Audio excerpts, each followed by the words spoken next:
My dad threw my mom's ring in my face and coldly said, "You are no longer my child. Get out." I begged him to believe I wasn't a thief, and framed me for $5 million. But I swore I'd make them pay. 10 years later. "You're not my child anymore. Get out." My father's voice roared through the howling wind, sharp and final. He stood at the doorway, his face twisted with fury, convinced that I had stolen $5 million from the family business. I collapsed onto the muddy ground, rain pouring down soaking my clothes. "Dad, I didn't do it. Please listen to me," I begged. My voice hoarse as thunder cracked against the window. He didn't even blink.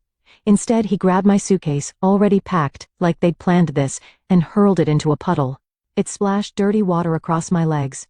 The maids peeked through the kitchen window whispering to each other, their shadows flickering in the dim light. I reached for the suitcase, but Vivian stepped forward, blocking me. My stepmom held Mom's wedding ring between her fingers, the one she'd pried from the safe after Mom died. She smirked and tossed it at my face. "You don't deserve a damn thing," she said, her voice dripping with venom. The ring hit my forehead, slicing the skin. Blood trickled down, mixing with the rain. My half-brother shoved past her. Before I could stand, he kicked me hard in the side, sending me sprawling toward the gate. "Get out, you thief," he spat. Aunt Susan, Dad's sister, stood by the porch, clutching her necklace like it'd protect her from some curse. "Go die with your mother," she yelled, her voice shrill over the storm. Ethan yanked the gate open, and with one last shove, I stumbled into the street. I cried out to my father to trust me, but instead he was cold. He turned back inside. The door closed before me. Everything collapsed. The iron clanged shut behind me, locking me out of the only home I'd ever known. I didn't have time to process it. The rain was relentless, and the wind tore at my jacket. I crawled to the suitcase, fumbling to open it. Everything inside was soaked. Clothes, a few old photos, my ID. They'd set me up. I'd seen the forged signatures on the company ledger a week ago, my name scrawled in someone else's handwriting. I tried to tell Dad, but he wouldn't hear it. Vivian had him wrapped around her finger ever since Mom passed when I was 10. She'd wormed her way into our family, turning Dad against me, making sure Ethan got everything. The house, the business, the Carter name. Aunt Susan was her loyal lapdog, always eager to please. Probably the one who faked the papers. They planned this for years, and I'd been too naive to see it. I stumbled through the rain that night, the street light fading behind me as the storm swallowed everything. My suitcase dragged at my arm, soaked and heavy, but I kept moving. I didn't know where I was going, just away. The cut on my forehead stung, and my ribs ached where Ethan had kicked me, but I couldn't stop. By morning, the rain had slowed, and I found myself shivering under the awning of a rundown gas station. The clerk inside barely glanced at me when I handed him my last $5 for a coffee and a stale donut. I sat on the curb, sipping the bitter drink, staring at Mom's ring in my hand. It was all I had left, and I wasn't letting it go. The next few weeks were a blur of desperation. I ended up in a cramped, roach-infested apartment on the edge of town, paying rent with the little cash I'd scraped from pawning my watch. I got a job waiting tables at a greasy diner off the highway. The pay was lousy and the customers were worse. One guy in a trucker hat grabbed my arm when I brought his check, slurring, "Smile, sweetheart. You look like hell." I yanked free and told him to shove it, earning a glare from my boss. Another night, a woman in a fake fur coat stiffed me on a tip and left a napkin with "loser" scrawled on it. I worked doubles just to eat. My hands cracked from scrubbing floors after closing. I was hungry all the time, my stomach growling so loud I'd press a fist against it to shut it up. One night, about a month after I'd been kicked out, things got worse. I was walking home from a late shift too broke to fix my busted umbrella when a guy in a beat-up sedan pulled up. He leaned out the window offering me a job, said it was easy money, just moving packages.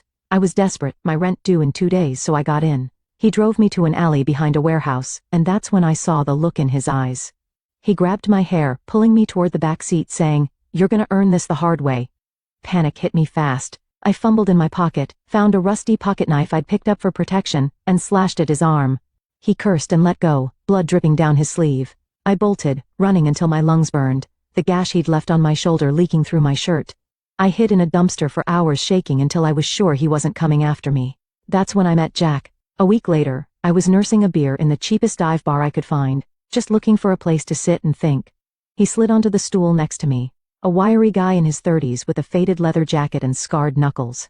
"Looks like you've been through some shit," he said, lighting a cigarette. I shrugged, not in the mood to talk, but he kept going. "You look like you've got nothing left." I nodded, taking a slow sip of my beer. He told me his name was Jack, said he used to trade stocks on Wall Street until one bad deal ruined him.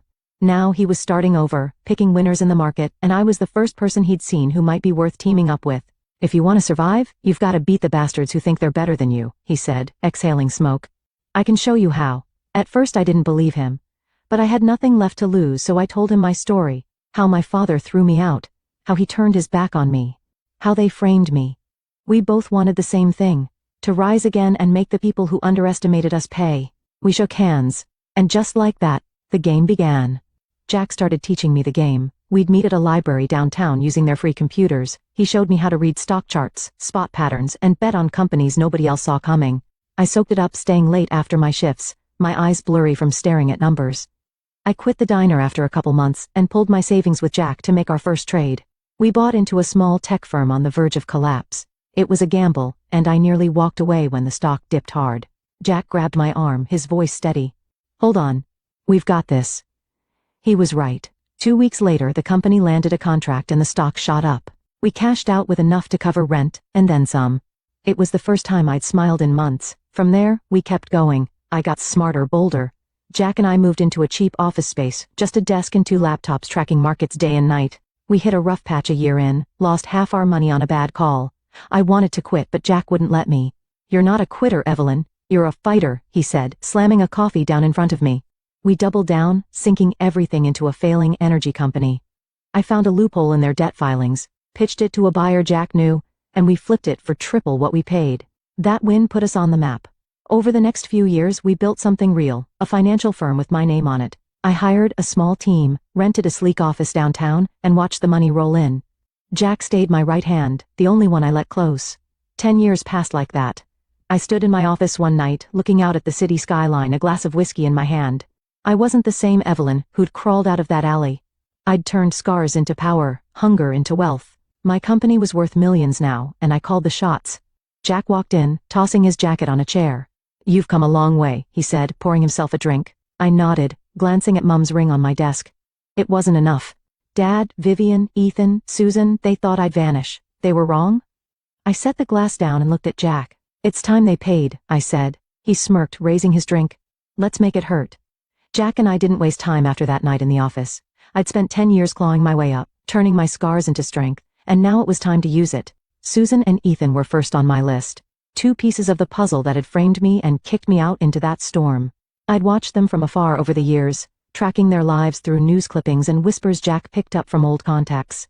Susan was still living in that same house, hoarding her share of the family money, while Ethan had climbed to CEO of Carter Industries, strutting around like he owned the world. They thought I was gone for good.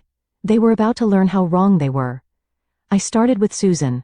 She'd always been superstitious, jumping at shadows and clutching those creepy charms she wore around her neck. I remembered how she'd scream at me as a kid, saying Mom's ghost would curse me for being born. Now I'd turn that fear against her. I'd dug up copies of the fake ledger pages she'd used to frame me. Jack had a guy who could pull anything from old records and started sending her pieces of them in the mail. Each envelope had a scrap of paper with my forged signature and a note in red ink. "Your blood will pay." She wouldn't know it was me, not yet. Then I hired a guy, some lowlife Jack knew, to call her house at midnight. He'd whisper into the phone, "Can you hear Evelyn's mum yet?" and hang up. Jack told me Susan stopped leaving the house after a week, her curtains drawn tight, muttering about shadows in her mirrors. Things escalated when Susan panicked and called a psychic. She'd always trusted those frauds, thinking they could ward off whatever she was scared of. What she didn't know was the guy she hired worked for me. I'd paid him double what she offered to play along. He showed up at her place burning sage and chanting nonsense, telling her she was cursed by a vengeful spirit tied to the Carter name. He convinced her the only way to break it was to sign over her savings, said it was tainted money feeding the curse. She handed over everything, bank accounts and all, right into a shell company I'd set up. When it was done, I drove to her house myself. She opened the door, pale and trembling, and I stepped inside without a word. I dropped the stack of forged ledgers on her coffee table. "You taught me how to survive, Susan," I said, my voice flat. "Now I'm teaching you how to live in hell." She screamed, lunging at me, but I walked out as she collapsed, sobbing about ghosts.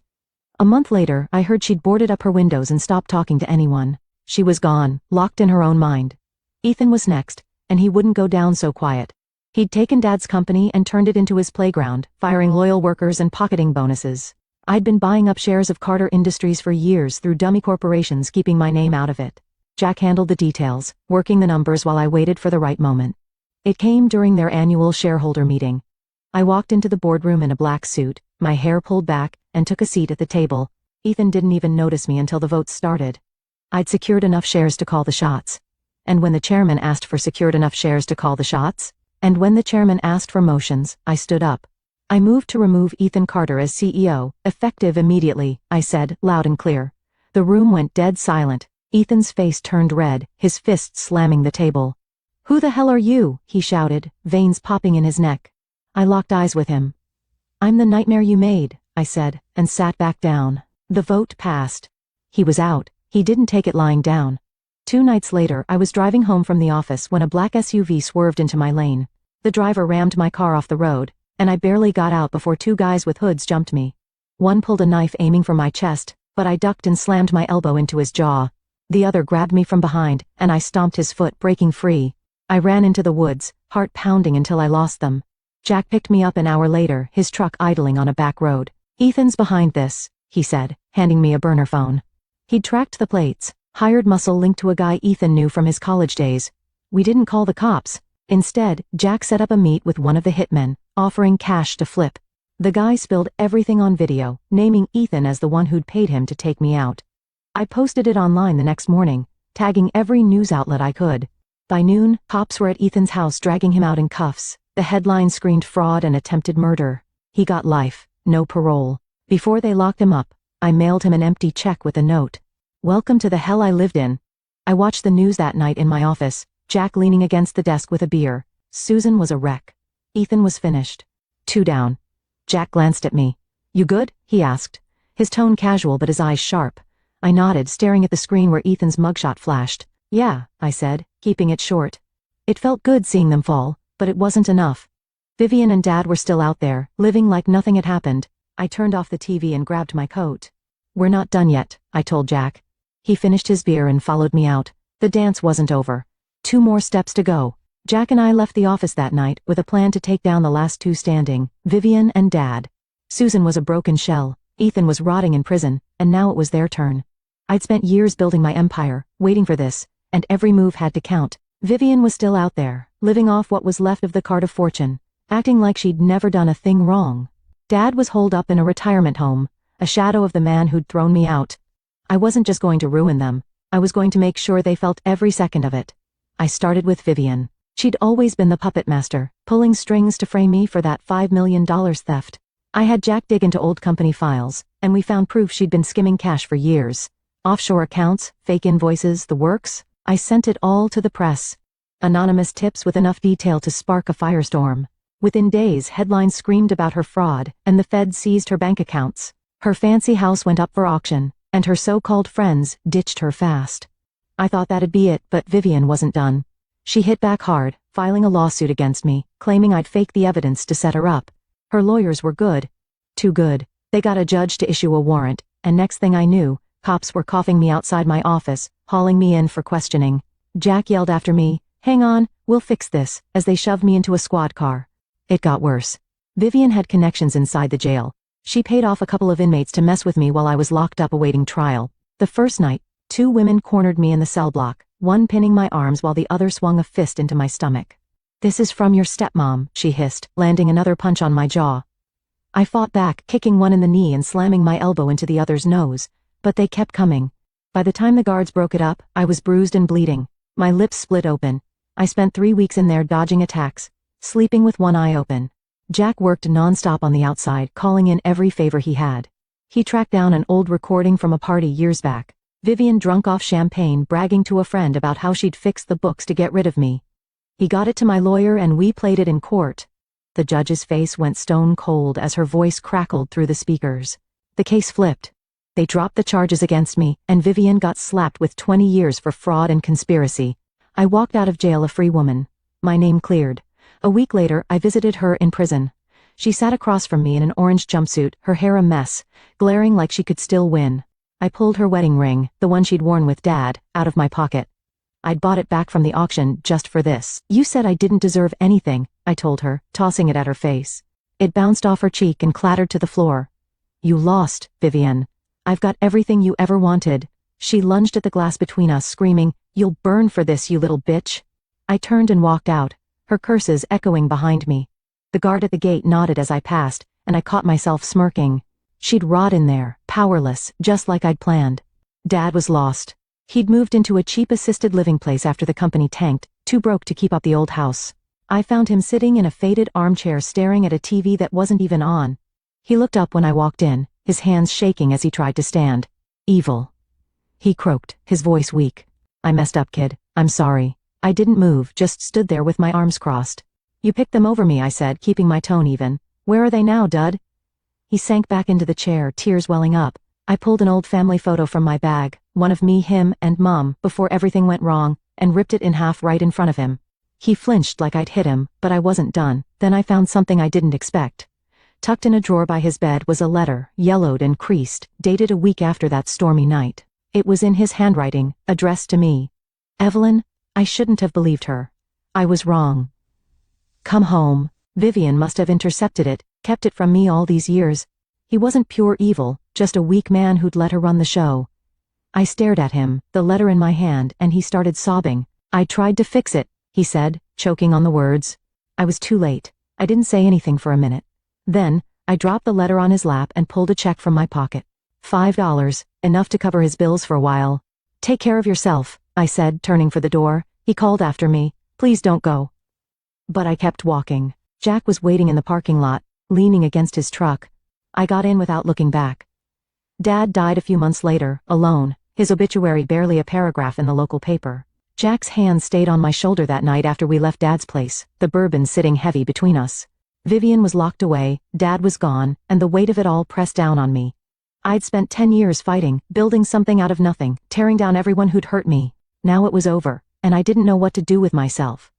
Jack drove us back to my apartment, the city lights blurring past the truck windows. We didn't talk much, just sat there in the quiet, the engine rumbling under us. When we got inside, I kicked off my shoes and dropped onto the couch, staring at the ceiling. Jack grabbed a couple of beers from the fridge and handed me one. You did it, he said, sitting next to me. They're all gone. I nodded, popping the cap off. Yeah, I said, taking a sip. So why doesn't it feel better? The next few weeks were strange. I went back to work, running the company like always, signing deals and meeting clients. The office buzzed with people who didn't know what I'd been through, and I kept it that way. Jack stuck around, handling the numbers and cracking jokes to lighten the mood. One morning he dragged me out for coffee instead of our usual meeting. We sat at a little place downtown, steam rising from our cups. You've been quiet lately, he said, stirring sugar into his drink. What's going on?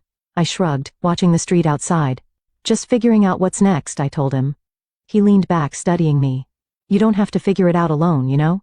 I glanced at him, his eyes steady on mine, and something shifted. Jack had been there through everything. The fights, the wins, the jail cell bruises. I'd never thought much about it beyond that, but now I wasn't so sure. Life started settling into a new rhythm. I sold the old Carter house after the bank foreclosed it, using the cash to fund a scholarship for kids from rough homes. It wasn't much, but it felt right. Something good from all the mess. Jack helped me set it up, digging into the paperwork with me late at night over takeout. One evening we were sprawled on my living room floor, pizza boxes open, going over applications. He tossed a file aside and looked at me. You're different now, he said, less angry. I grabbed a slice and smirked. Maybe I'm just tired. He laughed, shaking his head. Nah, it's more than that. You're starting to live again. I didn't argue. He was right. Things were lighter, like I'd finally let go of something heavy. Summer rolled in, and Jack convinced me to take a break. We drove up to a cabin he'd rented by a lake, just a couple hours out of the city. It was small, wood walls and a creaky porch, but it had a view that stretched for miles. We spent the first day fishing, sitting on the dock with cheap rods we'd grabbed from a gas station. I caught a tiny bass and threw it back, laughing when Jack's line got tangled in the weeds. That night, we built a fire out back, the flames popping as the sun dipped below the trees. I leaned against a chair, sipping a beer, the heat warming my legs. Jack sat across from me, poking the logs with a stick. He'd been quieter than usual all day, fidgeting like he had something to say. Finally, he set the stick down and looked at me, the firelight flickering in his eyes. Evelyn, he started, his voice low. I've been thinking about this for a while. I tilted my head, waiting. He rubbed the back of his neck, a nervous habit I'd seen 100 times. When I met you in that bar, I figured you were just another job, someone I could help get back on their feet. That's how it started. But the more time we spent together, the more I realized it wasn't just that. He paused, taking a breath. I've watched you fight through shit I wouldn't wish on anyone. You're tough as hell, but you've got this heart. You don't let most people see. And somewhere along the way, I fell for you. My beer stopped halfway to my mouth and I stared at him. He kept going, words tumbling out. I thought it was just me being stupid, getting caught up in the work, but it's not. I love you, Evelyn. I want to stick with you, for real, for good, if you'll have me. I set the bottle down, my hands resting on my knees. Jack loved me. After all these years, the guy who'd pulled me out of alleys and jail cells, who'd bet on me when I had nothing, was sitting here laying it all out. I didn't know what to say at first. I'd spent so long running on anger, keeping everyone at arm's length that this caught me off guard. But then I thought about it. Really thought about it. Jack wasn't like Dad or Vivian or Ethan. He'd never turned his back on me, never asked for anything I couldn't give. He'd been my rock, and maybe I'd felt something too buried under all the chaos. I looked at him, his face tense, waiting for me to shoot him down. "You're serious?" I asked, keeping my tone light. He nodded, no hesitation. "Dead serious." I let out a small laugh, shaking my head. "You're crazy, Jack, but yeah, I'll have you." His grin broke wide, and he stood up, crossing the fire to pull me into a hug. I hugged him back, his jacket rough against my cheek. And for the first time in forever, I felt something warm settle in my chest. We sat back down, closer now, the fire crackling between us. He reached for my hand, lacing his fingers through mine. "So what's the plan?" he asked. "We've got a whole weekend up here." I squeezed his hand, looking out at the lake. "Let's just stay like this for a while," I said. "No fighting, no plans, just us." He nodded, leaning back with me, and we watched the stars come out, one by one. The next morning I woke up to coffee brewing and Jack flipping pancakes on a tiny stove. We ate on the porch, the air cool and crisp, and I caught myself smiling more than I had in years. Later we hiked a trail nearby, winding through pines until we hit a clearing with a view of the water below. I stood there, catching my breath. Jack beside me. "This is it," I said, more to myself than him, what I'd been missing. He slipped an arm around my waist. "You got it now," he said, and he was right. The revenge was done. The past was buried, and I'd found something better. Someone who saw me, all of me, and stayed. I wasn't empty anymore. I was happy. If this story struck a chord with you, show your support with a like, and don't forget to subscribe to Revenge Story for more gripping tales of justice, betrayal, and redemption. We'd love to hear your thoughts. Drop a comment and share your own experiences.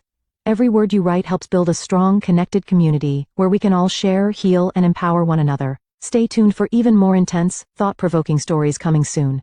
We're here to bring you the best, packed with emotion, drama, and the sweet taste of karma. See you in the next one.